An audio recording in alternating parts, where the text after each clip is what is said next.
Hi friends, ഇന്ന് നമുക്ക് ഹേമന്ത് എഴുതിയിരിക്കുന്ന ഒരു മെയിലേക്ക് കിടക്കാം. മാഡം, എൻ്റെ പേര് ഹേമന്ത്. യഥാർത്ഥ പേരല്ല. നാട്ടിൽ തിരുവനന്തപുരത്താണ് എൻ്റെ വീട്.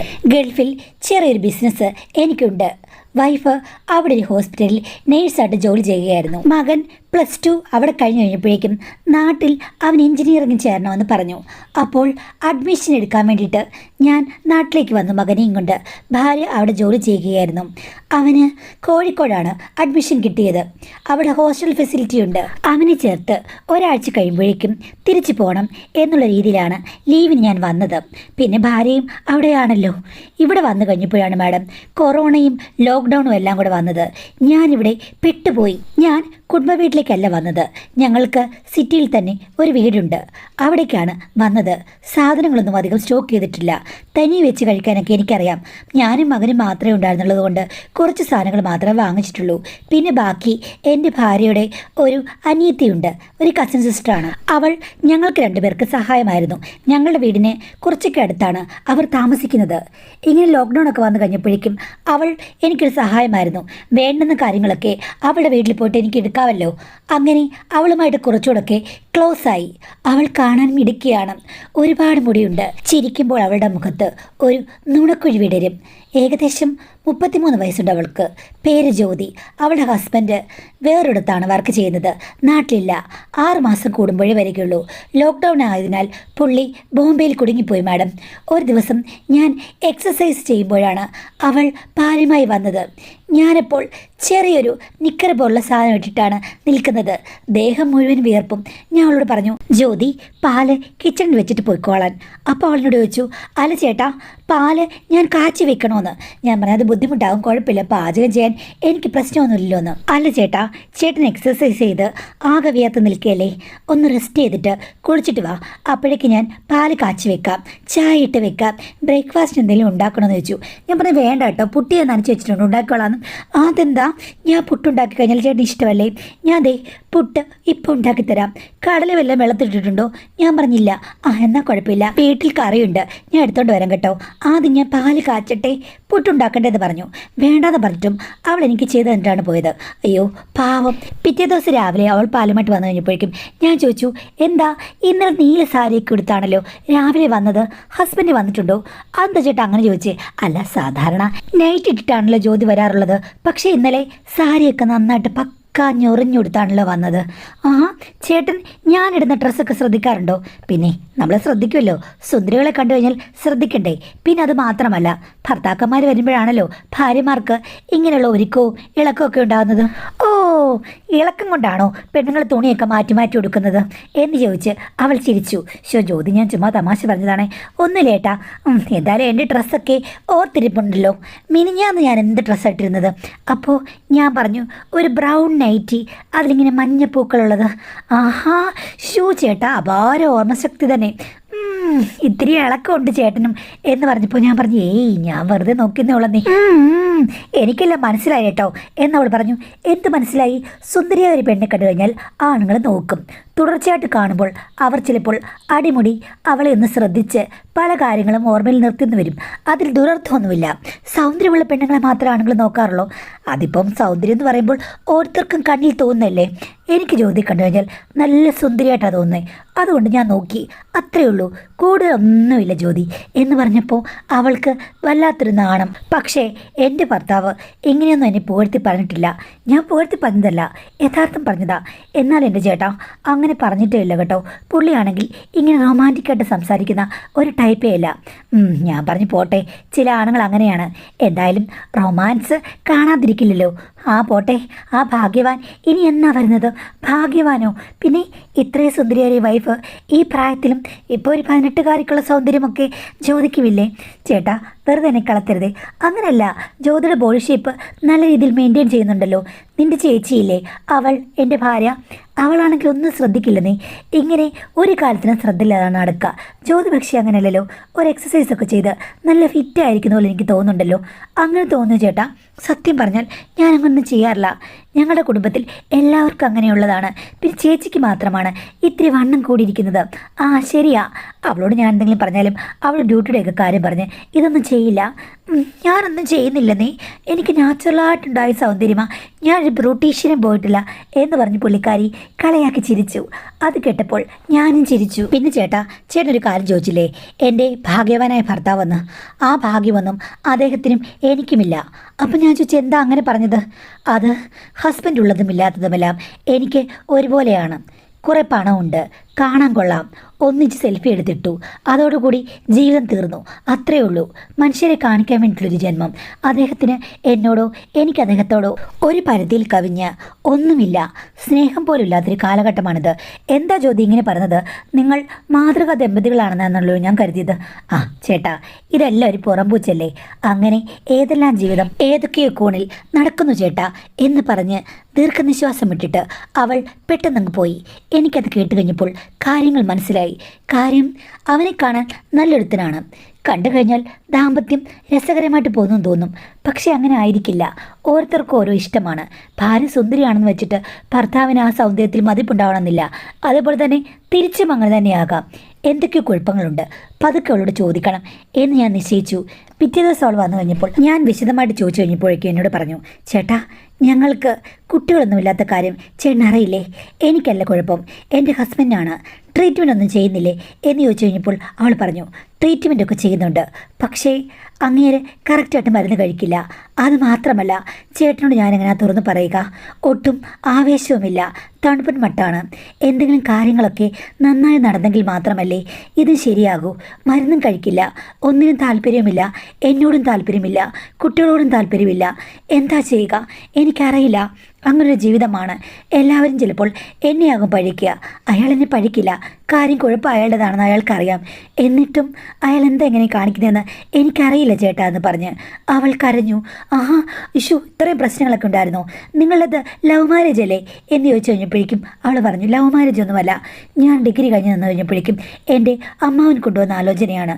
വലിയൊരു ജോലിയല്ലേ, കപ്പലിലല്ലേ, നല്ല തണ്ടും തടിയുമുണ്ട്. കാഴ്ചയിൽ എനിക്കും ഇഷ്ടപ്പെട്ടു. ആ സമയത്ത് കല്യാണം കഴിക്കണമെന്ന് ആഗ്രഹമില്ലെങ്കിൽ പോലും ഇതൊക്കെ കേട്ടപ്പോൾ ചാടിത്തുള്ളി ഞാനും കല്യാണം കഴിച്ചു.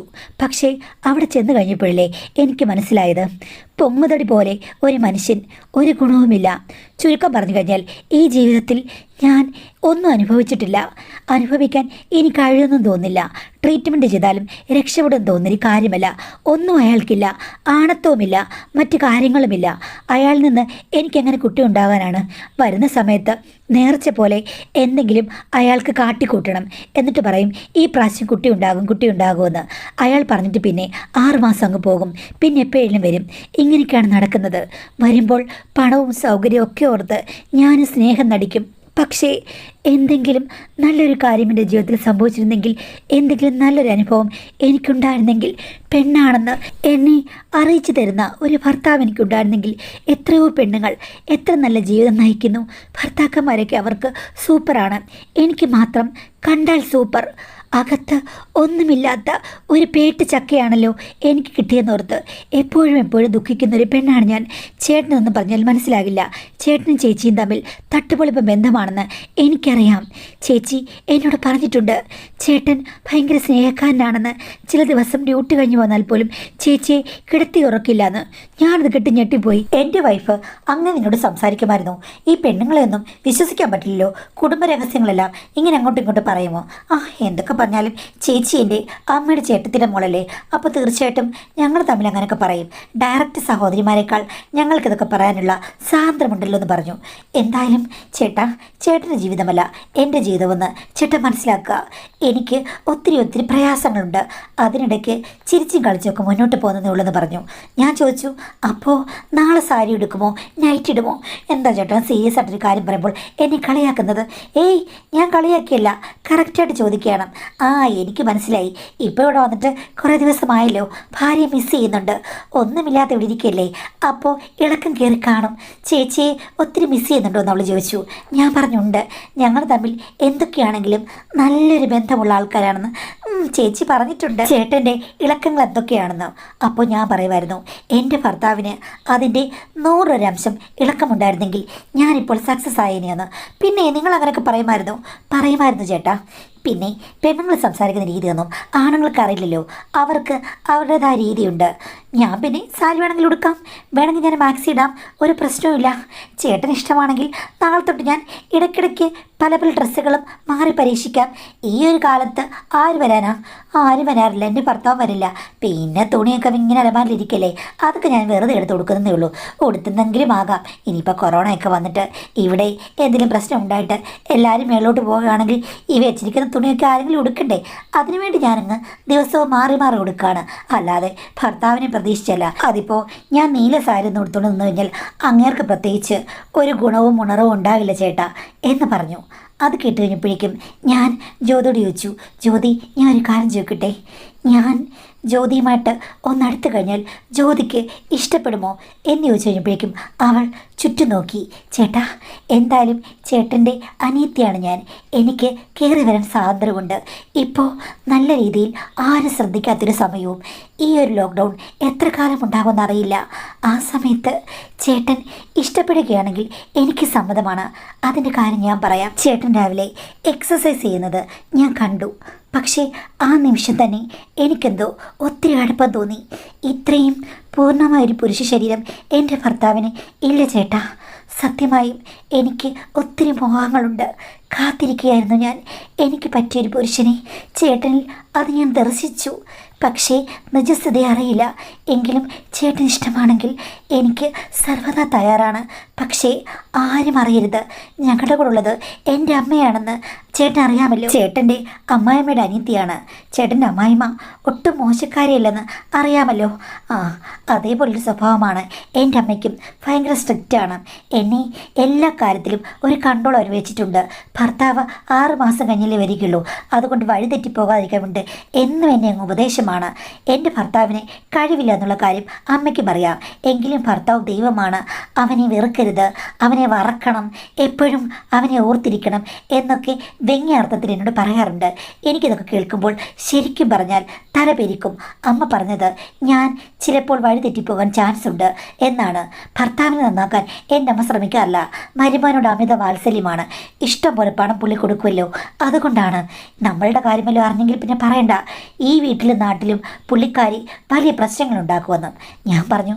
അതല്ലാതെ നമുക്ക് മാനേജ് ചെയ്യാമല്ലോ. പുള്ളിക്കാരി അങ്ങനെ ഈ വീട്ടിലേക്ക് വരാറില്ലല്ലോ. കൊറോണയുടെ ഒക്കെ കാര്യം പറഞ്ഞ് ഞാൻ പേടിപ്പിച്ച് വെച്ചിരിക്കുകയാണ്, അതുകൊണ്ടാണ് ഇറങ്ങാത്തത്.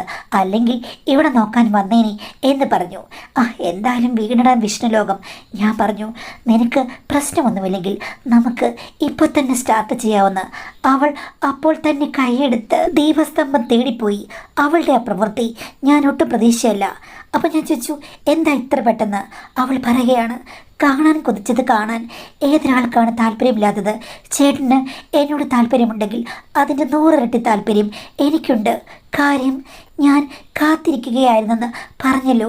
ഇനിയിപ്പോൾ ഒരു നിമിഷം പോലും വെച്ചുകൊണ്ടിരിക്കേണ്ട.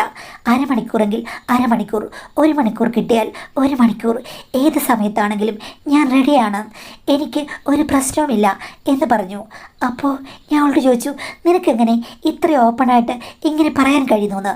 അവൾ പറഞ്ഞു, അതൊക്കെ ഞാൻ പറയും, ആവശ്യക്കാരിക്ക് ഔചിത്യം പാടില്ല, ഇങ്ങോട്ട് വരൂ എന്ന് പറഞ്ഞ് അവൾ പിടിച്ചു വലിച്ചു.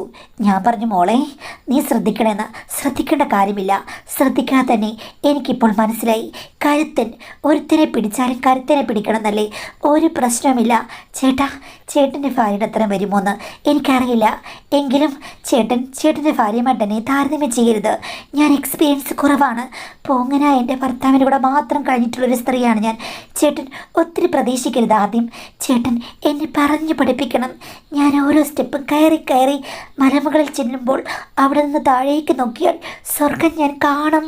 അപ്പോൾ ഞാൻ പറഞ്ഞു, അതൊന്നും ഒരു സാരമില്ല, എനിക്ക് നിന്നെ ഒത്തിരി ഇഷ്ടമാണ്. എൻ്റെ ഭാര്യയുടെ ശരീരവടിവും നിൻ്റെ ശരീരവടിവും കൂടെ താരതമ്യം ചെയ്യുമ്പോൾ നീ ഒരു സ്വർഗീയ സുന്ദരിയാണ് മോളെ എന്ന് പറഞ്ഞ് അവളെ ഞാൻ തൂക്കിയെടുത്ത് വട്ടം കറക്കി. അവൾ പൊട്ടിച്ചിരിച്ചു. ചേട്ടാ, ഇതൊക്കെ ഞാൻ സിനിമയിലെ കണ്ടിട്ടുള്ളൂ, ഇത്രയും റൊമാൻറ്റിക്കാണ് ചേട്ടനെന്ന് എനിക്കറിയില്ല. ആലിംഗനങ്ങളിൽ മുഴുകൂ, ഓളവും തീരവും പോലെ അല തല്ലി നുരഞ്ഞൊഴുകട്ടെ ചേട്ടാ. അവൾ വളരെ റൊമാൻറ്റിക്കാണ്. അവളുടെ ഭർത്താവ് ഒരു മൊണ്ണയാണ്. ഇത്രയും സുന്ദരിയായ ഒരു പെണ്ണിനെ എന്തുകൊണ്ടാണ് റൊമാൻറ്റിക്കായി അവൻ സന്തോഷിപ്പിക്കാത്തത്? എനിക്ക് കിട്ടിയ ഭാഗ്യം എന്ന് ഞാൻ കരുതി. ഭാര്യയല്ലാതെ മറ്റവസരങ്ങൾ കിട്ടുക എനിക്ക് വളരെ ചുരുക്കമാണ്. കാരണം എൻ്റെ ഭാര്യ വളരെ സ്ട്രിക്റ്റാണ്. എന്നോട് ഭയങ്കര സ്നേഹമാണ്. അവൾ എല്ലാ കാര്യത്തിലും തയ്യാറാണെങ്കിൽ പോലും ജ്യോതിയുടെ സൗന്ദര്യമൊന്നും അവൾക്കില്ല. ജ്യോതി ഒരു അപ്സരസാണ്, ഗന്ധർവ കന്യകയാണ്. പക്ഷെ എൻ്റെ ഭാര്യ അങ്ങനെയൊന്നുമല്ല. കുഴപ്പമില്ല, അത്രയേ ഉള്ളൂ. കിട്ടിയ സമയം പാഴാക്കിയാൽ ഞാനൊരു മണ്ടനല്ലേ? അവളെ ഞാൻ ഏഴാം കടലിനക്കരയ്ക്ക് കൂട്ടിക്കൊണ്ടുപോയി. അവൾ എന്നോട് പറഞ്ഞുകൊണ്ടിരുന്നു, ചേട്ടാ, ചേട്ടനിൽ നിന്ന് എനിക്കൊരു ഗിഫ്റ്റ് കൂടി കിട്ടിയാൽ അത്രയും നല്ലത്.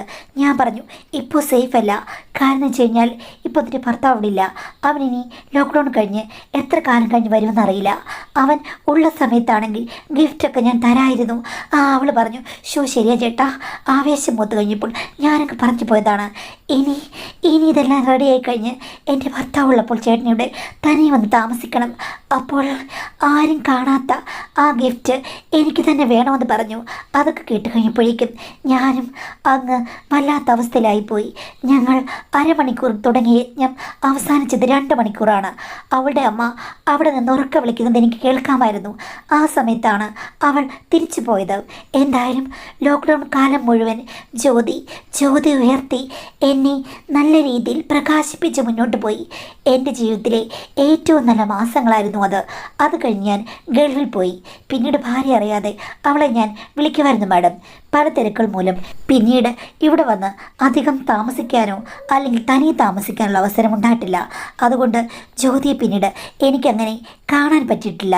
സംസാരിച്ചിട്ടുണ്ട്, വീഡിയോ കോൾ വിളിച്ചിട്ടുണ്ട്, ജസ്റ്റ് കാണും. ഈ ഒരു കാണൽ പിന്നീട് നടന്നിട്ടേ ഇല്ല. പക്ഷേ മാഡം, ഒരു 1.5 മാസത്തിന് മുമ്പ് നാട്ടിൽ എനിക്ക് എമർജൻസി ആയിട്ട് ചില ലാൻഡ് ഡീലിങ്സിന് വരേണ്ടി വന്നു. അപ്പോഴേക്കും ജ്യോതി ഓടി വന്നു, ചേട്ടാ, ഈ ഒരു അവസരം എനിക്കിട്ടില്ല. ഇപ്പോൾ ഹസ്ബൻഡ് ഇവിടെയുണ്ട്, പക്ഷേ അങ്ങേരുടെ വീട്ടിലേക്ക് പോയിരിക്കുകയാണ്. പിന്നെ അത് മാത്രവുമല്ല, അങ്ങേർ ഇടയ്ക്കിനി ഒരാഴ്ച ഇവിടെ ഇല്ല. അത് കഴിഞ്ഞേ വരികയുള്ളൂ. ഇപ്പോൾ അയാൾ എന്നോട് അത്യാവശ്യം അഡ്ജസ്റ്റൊക്കെ ചെയ്തിട്ടാണ് പോയിരിക്കുന്നത്. ഈ സമയത്ത് ചേട്ടാ, ഒരു നിമിഷം പോലും പാഴാക്കാതിരുന്നു കഴിഞ്ഞാൽ എനിക്ക് ചേട്ടൻ പണ്ട് പറഞ്ഞ ഗിഫ്റ്റ് കിട്ടും. ഞാൻ പറഞ്ഞ ഗിഫ്റ്റ് എനിക്ക് തരില്ലേ ചേട്ടാ എന്ന് പറഞ്ഞു. ഞാൻ കുറച്ചൊക്കെ പേടിച്ചു. ഇടി വേണ്ട, അത് റിസ്ക് ആണെന്ന്. ഒരു റിസ്ക്കുമില്ല എന്ന് പറഞ്ഞ് അവളെന്നെ വലിച്ചിഴച്ചു. ജ്യോതി വന്നു കഴിഞ്ഞാൽ പിന്നെ ഞാൻ ആകെ മത്ത് പിടിച്ച പോലായി പോകും. അങ്ങനെ അവിടെ വെച്ച് അവൾ വന്ന നിമിഷം തന്നെ ഞങ്ങൾ 2 പേരും കൂടി കേളികൾ തുടർന്നു. ആടി ഉലഞ്ഞു. പിന്നീട് അവൾ ഒരാഴ്ചയോളം എൻ്റെ അടുത്ത് വന്നു. പക്ഷേ ഒരു ദിവസം പണി പാളി മാഡം. അവൾ ഒരു ദിവസം പെട്ടെന്ന് ഇതെല്ലാം കഴിഞ്ഞപ്പോഴേക്കും എല്ലാ കാര്യങ്ങളും ഒന്ന് വൃത്തിയാക്കാതെ ഇറങ്ങി പെട്ടെന്ന് പോയി. ഒരത്യാവശ്യമുണ്ട്, എൻ്റെ ഒരു കൂട്ടുകാരി വരുമെന്ന് പറഞ്ഞിട്ട്. പക്ഷേ അവിടെ ചെന്ന് അവൾക്കൊരു അബദ്ധം പറ്റി. അവൾ പാവാടയെ മറ്റും എടുത്ത് അവിടെ ബാസ്ക്കറ്റിൽ അലക്ഷ്യമായിട്ടിരുന്നു. പക്ഷേ അവളുടെ അമ്മ, അതായത് എൻ്റെ അമ്മായിയുടെ അനിയത്തി, അത് കറക്റ്റായിട്ട് കണ്ടുപിടിച്ചു. അവളെ ക്വസ്റ്റ്യൻ ചെയ്തു. ഇത് എങ്ങനെ ഫ്രഷായിട്ട് ഇത് വന്നു, ഈ കറ എങ്ങനെ വന്നു എന്നൊക്കെ ചോദിച്ചു അവളോട് വഴക്കിട്ടു.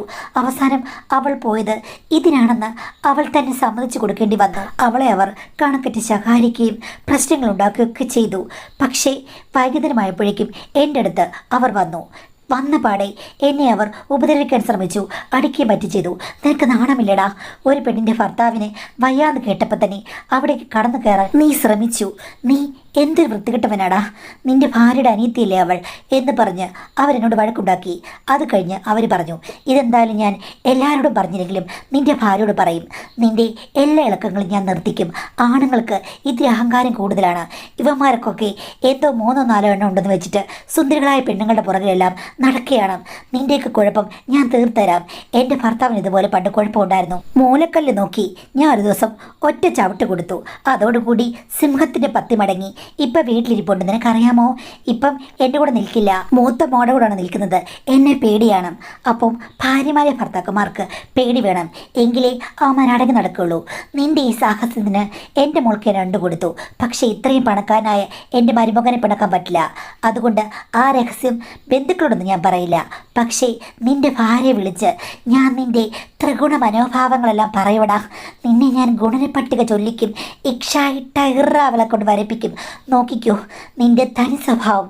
അത് അവൾ അറിഞ്ഞു കഴിയുമ്പോഴേക്കും അവൾ തരുവടാ മൂലക്കളിയും ചവിട്ട്. അതോടുകൂടി നിന്റെ ഇളക്കം നിർത്തും. നോക്കിക്കോ എന്ന് പറഞ്ഞ് അവരെന്നെ കുറെ തെറി വിളിച്ചു. അത് കഴിഞ്ഞിട്ട് പറഞ്ഞു, ആ എൻ്റെ മരുമകൻ അവന് ലീവ് ഒന്ന് കഴിഞ്ഞ് പോയിക്കോട്ടെ. അത് കഴിയുമ്പോഴേക്കും നിന്റെ ഭാര്യയെ വിളിച്ച് നിന്റെ ഇളക്കം ഞാൻ നിർത്തി തരാവടാ. ആണുങ്ങൾക്കൊക്കെ കുറെ അഹങ്കാരമുണ്ട്. എല്ലാത്തിൻ്റെ അഹങ്കാരം ഞാൻ നിർത്തിക്കും. ഇനി നീ വേറെടുത്ത് കയറി ഒരു ചുക്കിനെ ശ്രമിക്കില്ല. ഇത് നിന്റെ അവസാനത്തേതായിരിക്കും എന്ന് പറഞ്ഞാണ് ആ സ്ത്രീ പോയത്. മാഡം, എനിക്കിപ്പോൾ ഭയങ്കര പേടിയാണ്. എൻ്റെ ഭാര്യയെ വിളിച്ച് പറഞ്ഞു കഴിഞ്ഞാൽ എന്താകുമെന്ന് എനിക്കറിയില്ല. എൻ്റെ ദാമ്പത്യ ജീവിതം കുളമാകില്ലേ? ഒരു നേരത്തെ രസത്തിന് ഞാൻ ജ്യോതിമയെ എടുത്തു. പക്ഷേ അവൾക്ക് താല്പര്യമായിരുന്നു. ഞങ്ങൾ തമ്മിലുള്ള പൊരുത്തത്തിൻ്റെ 100 പോലും എനിക്കിപ്പോൾ ഭാര്യയോടില്ല. എന്നാലും കുടുംബമുള്ളതുകൊണ്ട് മകൻ്റെയൊക്കെ മുഖം നോക്കേണ്ടതല്ലേ? എന്ത് ചെയ്യും മാഡം എന്നാണ് ചോദിച്ചിരിക്കുന്നത്. അപ്പോൾ ഇനിയിപ്പോൾ എന്ത് ചെയ്യാനാണെന്ന് ചോദിച്ചു കഴിഞ്ഞാൽ ഇതിന് വലിയ തെളിവൊന്നുമില്ലല്ലോ. അവരെ വെള്ളത്തിലിടാൻ എടുത്ത തുണിക്കകത്തെന്തോ കണ്ടെന്ന് പറഞ്ഞിട്ട് ആ തുണി നനച്ചില്ലേ. അപ്പോൾ ഇനിയിപ്പോൾ ജ്യോതിയോട് പറയുക, ശക്തിയുക്തം ഇത് എതിർക്കുക. ഇങ്ങനൊരു കാര്യം നടന്നിട്ടില്ല. ജ്യോതി വന്ന് അവളുടെ ജീവിതത്തിലെ കംപ്ലൈൻറ്റുകളൊക്കെ പറഞ്ഞൊന്നും കരഞ്ഞു. ആ സമയത്ത് അവളുടെ തോളത്ത് തട്ടിയൊന്ന് ആശ്വസിപ്പിച്ചു. അത്രയേ ഉള്ളൂ. അതിൽ കൂടുതലൊന്നും ഉണ്ടായിട്ടില്ല. ജ്യോതിയുടെ സ്റ്റാൻഡിൽ നിൽക്കുക, നിങ്ങൾ നിങ്ങളുടെ സ്റ്റാൻഡിൽ നിൽക്കുക. അതേപോലെ നിങ്ങൾ തമ്മിൽ ചേട്ടനും അനിയത്തിയാണെന്ന് മാത്രം പറയുക. നിങ്ങളുടെ ചാറ്റുകളോ അങ്ങനെ എന്തെങ്കിലും കാര്യങ്ങളുണ്ടെങ്കിൽ അതൊക്കെ നിങ്ങൾ ഒഴിവാക്കുക. ഭാര്യയുടെ അടുത്ത് പറയുമ്പോൾ അങ്ങനെയില്ല, ഇവർ പ്രായമായപ്പോൾ ഉണ്ടായ തെറ്റിദ്ധാരണയാണെന്ന് പറഞ്ഞ് ഒരു കള്ളക്കഥ ഉണ്ടാക്കി സ്റ്റേണായിട്ട് നിങ്ങൾ രണ്ടുപേരും കൂടെ നിന്ന് കഴിഞ്ഞാൽ കുറച്ച് പൊട്ടിത്തെറിയൊക്കെ ഉണ്ടെങ്കിലും അത് മാറ്റാം. പക്ഷേ എന്തെങ്കിലും ഡിജിറ്റലി തെളിവുണ്ട് എന്തെങ്കിലും ഉണ്ടെങ്കിൽ അത് പ്രശ്നമാണ്. അല്ലെങ്കിൽ ഒരു പ്രശ്നമില്ല. കാര്യം അവർ ഡയറക്റ്റ് കണ്ടൊന്നുമില്ലല്ലോ. അവരേതോ കറ കണ്ട് വാഴക്കറയാണെന്ന് പറഞ്ഞാൽ എന്തോ കുഴപ്പം? അത്രയേ ഉള്ളൂ. അത്രയും കാര്യങ്ങളൊക്കെ സിമ്പിളായിട്ട് ഡീൽ ചെയ്യാവുന്നേ ഉള്ളൂ. പിന്നെ തുറന്ന് പറഞ്ഞു കഴിഞ്ഞ് കഴിഞ്ഞാൽ ഏതെങ്കിലും ഭാര്യ അക്സെപ്റ്റ് ചെയ്യുമോ? ഇല്ല. അതുകൊണ്ട് ഇങ്ങനൊരു ഡിഫൻസ് മാത്രമേ ഇവിടെ നടക്കുകയുള്ളൂ. അല്ല, ഒന്നും ചെയ്യില്ല. എന്ത് വന്നാലും നിങ്ങൾ രണ്ടുപേരും സഹോദരിയുമാണെന്നുള്ള രീതിയിൽ നിൽക്കുക. മറ്റ് തെളിവുകളൊന്നുമില്ലെങ്കിൽ രണ്ടുപേരും ഇത് വിദഗ്ധമായിട്ട് ഹാൻഡിൽ ചെയ്യുക. അങ്ങോട്ടും ഇങ്ങോട്ടും ആവശ്യമില്ലാതെ വിളിക്കുകയോ സംസാരിക്കുകയോ തെളിവുകളോ ഒന്നും ഇല്ലാതൊക്കെ ഇരിക്കുക.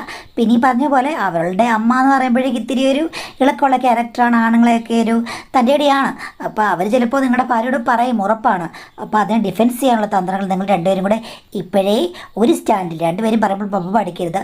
ഒരു രീതിയിൽ പാവമാണെന്നുള്ള രീതിയിൽ ആക്ട് ചെയ്തെങ്കിൽ മാത്രമേ ഇവിടെ രക്ഷയുള്ളൂ. അല്ലാതെ വേറെ ഒന്നും വഴി ഇതിൽ ഇല്ല. തെളിവുകളില്ലല്ലോ. അതുകൊണ്ട് നിങ്ങൾക്ക് വേണമെങ്കിൽ കളത്തരം പറഞ്ഞ് വേണമെങ്കിൽ പിടിച്ചു നിൽക്കാം. നല്ലൊരു റെമഡി അല്ലേ ഇത്? എങ്കിൽ കൂടിയും ദാമ്പത്യം എന്ന് പറഞ്ഞാലും ജീവിതം എന്ന് പറഞ്ഞാലും ഏകദേശം ഒരു കളത്തരമാണല്ലോ. അതുകൊണ്ട് ഞാൻ പറഞ്ഞതേ ഉള്ളൂ. കക്കാൻ പഠിച്ചാൽ നിൽക്കാനും പഠിക്കണം. അതുമാത്രവുമല്ല, പിന്നീട് അത് ആവർത്തിക്കാതിരിക്കുക തെറ്റുകൾ.